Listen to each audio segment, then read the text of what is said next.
Oma, opa, ibu-ibu, bapak-bapak, saudara-saudara dan anak-anak yang kekasih dalam Yesus Kristus. Homo faber adalah istilah yang dipergunakan untuk menjelaskan hakikat manusia sebagai orang yang bekerja atau sebagai pekerja.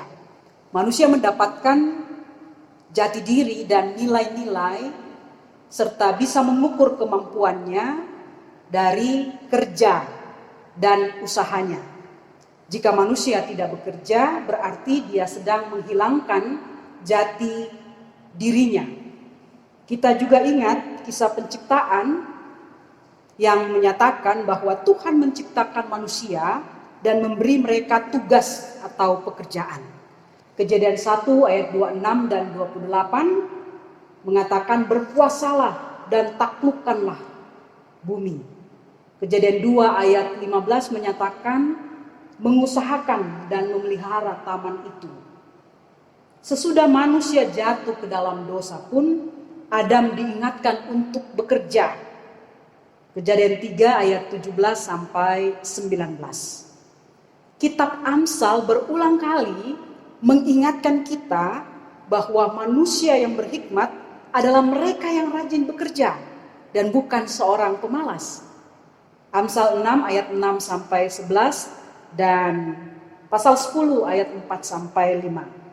Rasul Paulus lebih tegas lagi mengatakan dalam 1-2 Tesalonika 3 ayat 10, jika seorang tidak mau bekerja, janganlah ia makan. Bekerja membuat seseorang bisa mencapai tujuan-tujuan kehidupannya. Tetapi kita bukan hanya manusia pekerja, kita juga adalah makhluk sosial yang membutuhkan support dari orang-orang lain untuk mendukung pekerjaan kita sehingga kita bisa berhasil atau sukses. Selain kita manusia pekerja dan makhluk sosial, kita juga adalah manusia religius, orang yang percaya kepada Tuhan. Dan sebagai orang yang percaya kepada Tuhan, kita meyakini bahwa kerja, usaha yang kita lakukan sangat terbatas dan bisa saja gagal atau sia-sia. Karena itulah kita membutuhkan berkat daripada Tuhan. Orang percaya meyakini kesuksesan atau keberhasilannya bukan semata-mata karena usahanya atau hasil kerjasamanya dengan orang lain. Tetapi orang percaya meyakini bahwa kesuksesan atau keberhasilannya merupakan berkat dari Tuhan. Inilah yang ingin kita renungkan melalui pemberitaan firman Tuhan pada saat ini. Ayat 1 dan ayatnya yang kedua meyakinkan atau mengingatkan kita bahwa kita tidak boleh menyombongkan jasa atau usaha kita karena akan sia-sia. Contohnya adalah orang yang membangun rumah secara fisik, ya, bangunan fisik, dalam bahasa Inggrisnya house, dan orang yang membangun rumah tangga atau keluarga yang membangun home akan sia-sia jika tidak diberkati oleh Tuhan. Karena dari berkat Tuhanlah bangunan fisik menjadi kokoh dan kehidupan rumah tangga atau keluarga menjadi kuat dan harmonis. Orang yang menjaga keamanan sebuah kota terhadap musuh dari luar akan sia-sia jika Tuhan tidak memberkatinya. Karena dari Tuhanlah datang keamanan dan keselamatan. Orang yang bekerja dari pagi sampai malam dan pulang ke rumah untuk makan, berarti berjerih payah sepanjang hari, bersusah payah sepanjang hari, yang dikatakan dalam Kejadian 3 ayat 17 sampai 19, makan roti yang diperoleh dari susah payah. Bersusah payah engkau akan mencari rezekimu, dengan berpeluh engkau akan mencari makananmu, menjadi sia-sia kalau tidak ada berkat Tuhan. Orang yang menghabiskan tenaganya seharian penuh akan menjadi sia-sia jika Tuhan tidak memberkatinya. Jadi, siapa yang diberkati oleh Tuhan? Yang diberkati oleh Tuhan adalah orang yang dicintainya dalam pembacaan kita. Siapa orang yang diberkati dan dicintai oleh Tuhan? orang yang mengasihi Tuhan, yaitu orang yang taat kepadanya. Ulangan 7 ayat 12 sampai 13 menyatakan, dan akan terjadi karena kamu mendengarkan peraturan-peraturan itu serta melakukannya dengan setia, maka terhadap engkau Tuhan Allahmu akan memegang perjanjian dan kasih setianya yang diikrarkannya dengan sumpah kepada nenek moyangmu. Ia akan mengasihi engkau, memberkati engkau dan membuat engkau banyak. Ia akan memberkati buah kandunganmu dan hasil bumimu, gandum dan anggur serta minyakmu, anak lembu sapimu dan anak kambing dombamu, di tanah yang dijanjikannya dengan sumpah kepada nenek moyangmu untuk memberikannya kepadamu. Dan berkat dari Tuhan itu dalam pembacaan kita diberikan pada waktu tidur. Apa artinya? Bukan berarti bahwa kita tidak usah bekerja, tetapi artinya adalah Tuhan memberi rezeki kepada mereka yang dicintainya. Bahkan ketika mereka sedang beristirahat dari pekerjaannya. Tuhan mengaruniakan tidur dan istirahat yang nyenyak, yang membuat atau mendatangkan kesegaran kepada orang yang lelah karena bekerja. Orang yang mempercayakan diri dan usahanya kepada Tuhan dapat tidur lebih nyenyak dibandingkan orang yang terus-menerus berangan-angan atau bermimpi. Amsal pasal 3 ayat 24. Ayat 3 dan sampai ayat 5, anak dan keturunan dipandang sebagai berkat dan upah bagi sebuah keluarga. Dalam keluarga Israel atau Yahudi, anak laki-laki dipandang sebagai milik pusaka dari Tuhan. Anak laki-laki mewarisi milik pusaka dari Tuhan, yaitu tanah pusaka keluarga, mengelola harta kekayaan keluarga, menjaga kehormatan dan keberlangsungan sebuah keluarga. Bagi seorang ayah atau bapak dalam keluarga Israel atau dalam keluarga Yahudi, selain memiliki tanah pusaka yang dikelola dan dijadikan tempat tinggal, adalah sebuah kebanggaan jika ia memiliki anak laki-laki yang dibawanya ke pintu gerbang, yaitu tempat bertemu dengan orang-orang yang lain. Ia akan dihormati dan tidak menjadi malu. Demikianlah anak laki-laki dipandang sebagai anak panah yang memenuhi tabung sang pahlawan atau sang pemanah. Yang dianggap sebagai seorang bapak yang siap melesatkan anak panahnya menuju sasaran, mengalahkan lawan-lawannya untuk membela dan melindungi bapaknya. Keluarga yang diberkati oleh Tuhan melalui pembacaan firman Tuhan pada saat ini, kita ingin merenungkan 3 hal.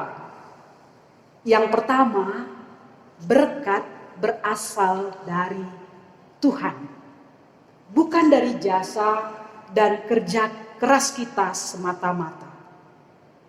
Bukan berarti bahwa kita tidak bekerja dan menjadi pemalas.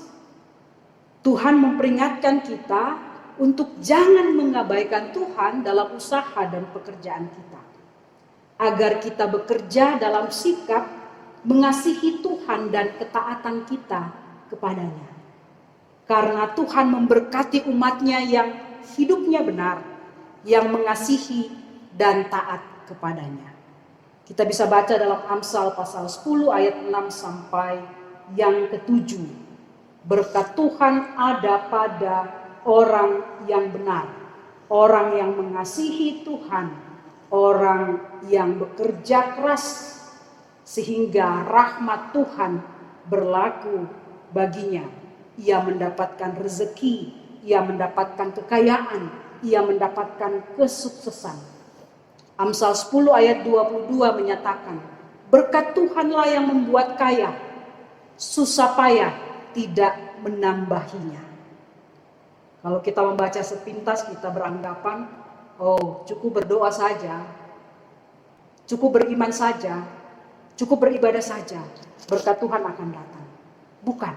Artinya adalah berkat Tuhan menjadikan kita kaya, sukses, dan menyempurnakan segenap usaha dan pekerjaan kita. Dan juga jika berkat itu berasal dari Tuhan, maka tidak ada kesusahan yang menyertainya. Tidak ada kesusahan akibat dari berkat yang berasal dari Tuhan. Berarti berkat dari Tuhan membahagiakan kehidupan kita. Yang kedua, jangan membanggakan jasa atau menyombongkan kerja keras kita. Ya, ada sebagian orang yang mengatakan bahwa dia berhasil hanya karena dia bekerja keras, bukan karena Tuhan memberkatinya. Tuhan Yesus memperingatkan kita dalam Injil Yohanes 15 ayat 5, di luar aku kamu tidak dapat berbuat apa-apa. Saudara-saudara yang kekasih, ingatlah, tidak semua hal bisa kita beli dengan uang. Tidak semua hal bisa kita peroleh dengan bekerja keras sekalipun. Uang dan kerja keras kita tidak bisa membeli semua hal. Ada kalimat bijak yang mengingatkan kita, ini juga pasti kita sudah pernah dengar. Manusia bisa membeli rumah mewah, tetapi tidak bisa membeli keluarga yang harmonis atau kenyamanan anggota keluarga yang tinggal di dalamnya. Manusia bisa membeli tempat tidur mewah, tetapi tidak bisa membeli tidur yang nyenyak.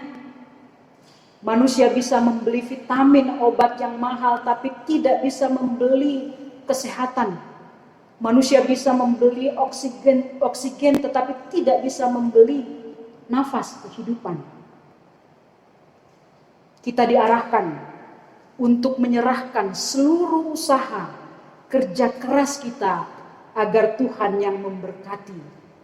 Kita mengingat ungkapan manusia berusaha, Tuhan yang menentukan. Ternyata ada firman Tuhan yang serupa dengan itu. Amsal 16 ayat 3. Serahkanlah segala perbuatanmu kepada Tuhan, maka terlaksanalah segala rencanamu. Dan yang ketiga, anak merupakan milik Tuhan dan berkat bagi keluarga. Dengan jelas dikatakan dalam pembacaan kita bahwa anak-anak adalah milik Tuhan yang diberikannya kepada sebuah keluarga menjadi berkat dalam keluarga tersebut. Orang tua yang diberkati bukan hanya orang tua yang memiliki anak-anak atau yang memiliki keturunan. Orang tua yang diberkati oleh Tuhan adalah orang tua yang bertanggung jawab mendidik anak-anak mereka untuk hidup takut akan Tuhan.